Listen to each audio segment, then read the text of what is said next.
Jednou jsem se ráno zbudila a řekla jsem si, že ten život nějak nestojí za nic.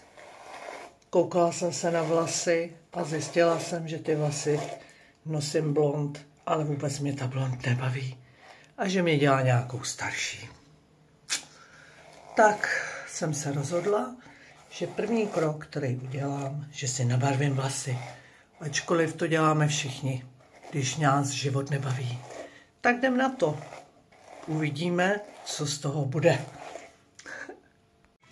Tak, jak vidíte, jsem u kadeřníka. Hezky do zrcadla půjdu. Změna je život. A uvidíme, co dál. Ukážu se vám, jak vypadám. Tak, tady jsem v celkové kráse. Už jsem ze sebou trošku spokojená. Vlasy mě zvýraznily můj obličej.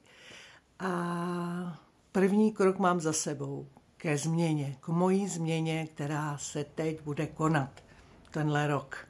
Ještě k tomu teda dáme takovýhle krásný zelený náušnice. Já miluju náušnice. Já jich mám tisíce.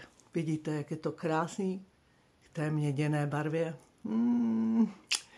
No a nejsem žádný reportér, takže všechno budu říkat tak, jak mě to napadlo. Teď tady lítá kočka.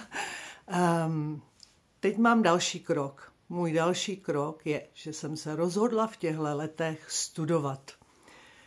Budu studovat dálkově, chci docílit maturity.